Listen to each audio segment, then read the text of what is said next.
Entropy or a thermodynamic property. Entropy is a thermodynamic property that is a measures of the energy not available for useful work in a thermodynamic process, such as in energy conversion devices, engines or machines.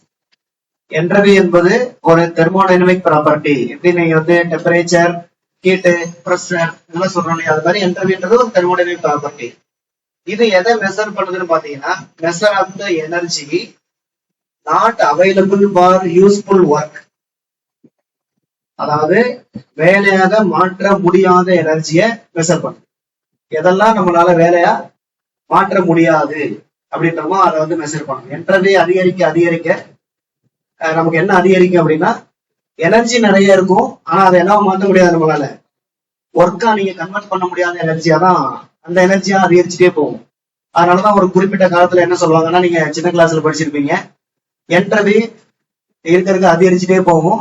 ஒரு குறிப்பிட்ட டைம்ல வந்து இந்த வேர்ல்டுல வந்து எந்த ஒரு வேலையுமே என்ன பண்ணாது, நடக்காது அப்படின்னு சொல்லியிருப்பாங்க.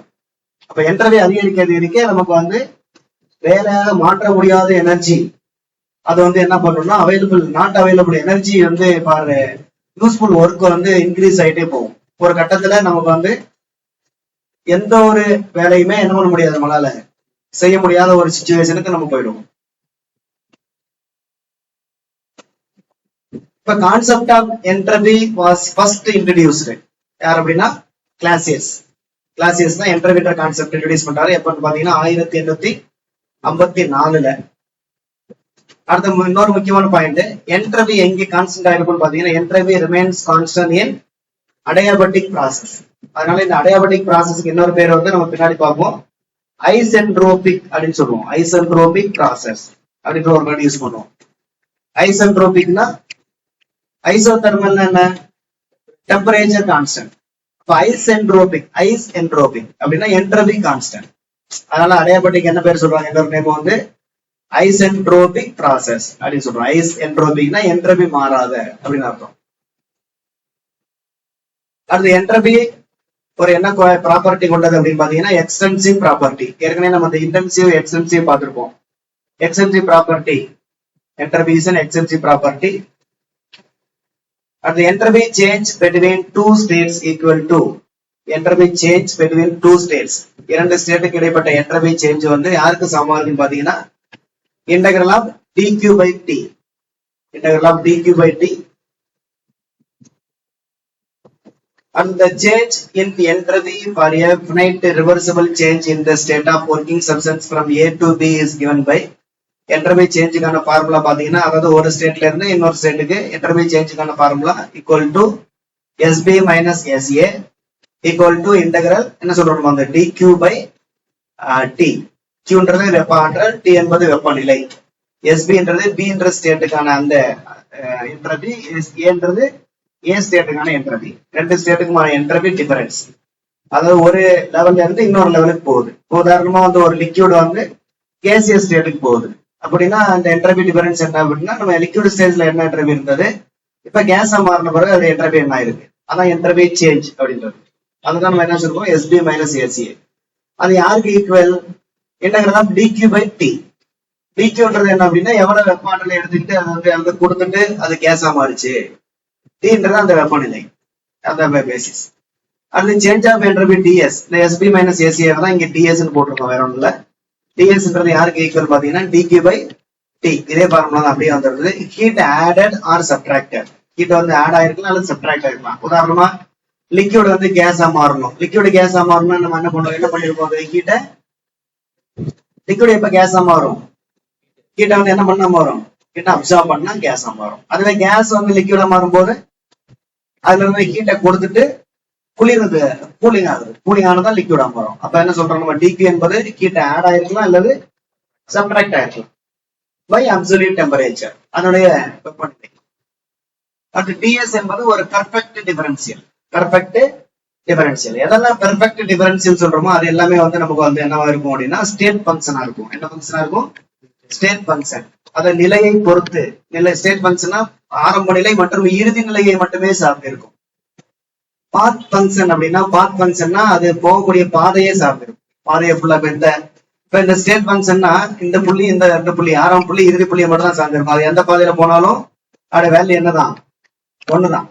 ஆனா பாத் ஃபங்க்ஷன்னா அது போகக்கூடிய பாதையை பொறுத்து என்ன பண்ணும், அதோட வேல்யூ சேஞ்ச் ஆகும். அப்ப பெர்ஃபெக்ட் டிஃபரன்ஷியல் எங்கெல்லாம் சொல்றோமோ அது எல்லாமே என்ன ஃபங்க்ஷனா இருக்கும், நமக்கு ஸ்டேட் ஃபங்க்ஷன். ஸ்டேட் ஃபங்க்ஷன் என்ன அர்த்தம் அப்படின்னா ஆரம்ப நிலை மற்றும் இறுதி நிலையை மட்டுமே சார்ந்து இருக்கும், பாதையை சார்ந்திருக்காது, அது போகக்கூடிய பாதையை சார்ந்திருக்காது. அடுத்து entropy is analogous to mass அல்லது இனர்ஷியா. என்ட்ரோபி யாருக்கு ஒப்பா சொல்றாங்க அப்படின்னா மாஸ் அல்லது இனர்ஷியா. இனர்ஷியான்னா என்னது, நிலைமம். இனர்ஷியா என்றால் என்ன அர்த்தம், நிலைமம். நிலைமம் என்றால் என்ன, எதை குறிக்குதுன்னா இப்ப ஒரு பொருளோட மாஸ் அதிகமா இருந்துச்சுன்னா நீங்க அதை அதோட நிலைத்தன்மையை மாத்துறதுக்கு நம்ம அதிகமான எனர்ஜி கொடுக்கணும். இப்போ ஒரு பெரிய பொருள் இருக்கு, அதை நீங்க நகர்த்தணும். நகர்த்தனா என்ன பண்ணணும், நம்ம அதிகமான விசை கொடுக்க வேண்டியது. அப்ப மாஸ் அதிகமா இருந்தா அதுக்கு என்ன அதிகமா இருக்கு, அதனுடைய நிலைத்தன்மை, அதனுடைய இருப்பிடம் ஸ்ட்ராங்கா இருக்கு. அதை நகர்த்துறதுனா நம்ம அதிக போர்ஸ் கொடுக்க வேண்டியிருக்கு. அதை நம்ம இனர்சியான்னு சொல்றோம். இதே போல என்ட்ரோபி என்ன சொல்றாங்க அப்படின்னா தெர்மல் இனர்ஷியா அப்படின்னு சொல்றோம். என்ன இனர்ஷியா, தெர்மல் இனர்ஷியா அப்படின்னு சொல்லலாம். அடுத்து என்ட்ரோபியோட யூனிட் பாத்தீங்கன்னா கேலரி பை கெல்வின், அல்லது நம்ம எஸ்ஐ யூனிட்ல சொல்லணும்னா கேலரிக்கு மேல என்ன போட்டு போறோம், ஜூல் போட்டு போறீங்க, ஜூல் பை கெல்வின். இந்த யூனிட் ஆஃப் என்ட்ரோபின்றது ஜஸ்ட் இந்த ஃபார்முலால இருந்து வரலாம், டிக்யூ பை டி ல இருந்து. டிக்யூன்றது என்னது, ஹீட் எனர்ஜியா, ஹீட் எனர்ஜிக்கு என்ன unit joule.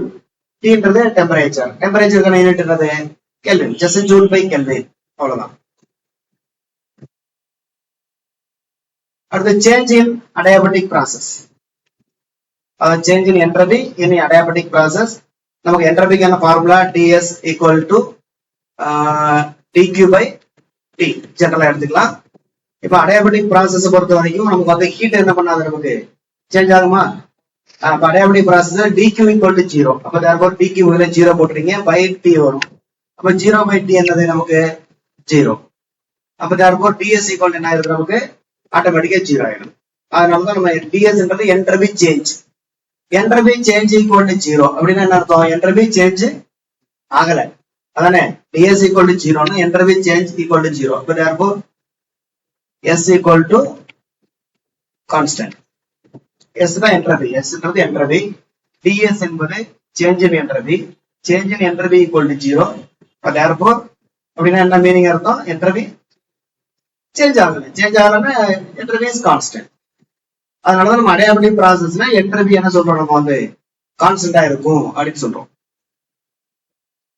But there is no change in entropy during adiabatic process. அடுத்ததாக the adiabatic curve in PV diagram. PV diagramல நீங்க ஒரு adiabatic curve வரைஞ்சீங்க அப்படின்னா அந்த curve என்ன சொல்றாங்க அப்படின்னா, அந்த curveக்கு என்ன பேர் சொல்றோம் அப்படின்னா ஐசென்ட்ரோபிக்ஸ் அப்படின்னு சொல்றாங்க.